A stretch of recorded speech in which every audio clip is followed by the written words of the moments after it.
Hey guys, it's Pencil Boy here, and today I'll be making an origami rabbit cube. Hope you enjoy.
Once you've finished folding it up, blow through the hole in the front and you're done.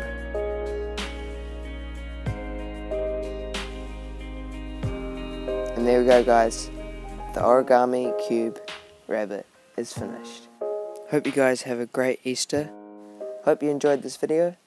I definitely enjoyed making it. If so, give it a like, subscribe, and I'll see you guys in the next video.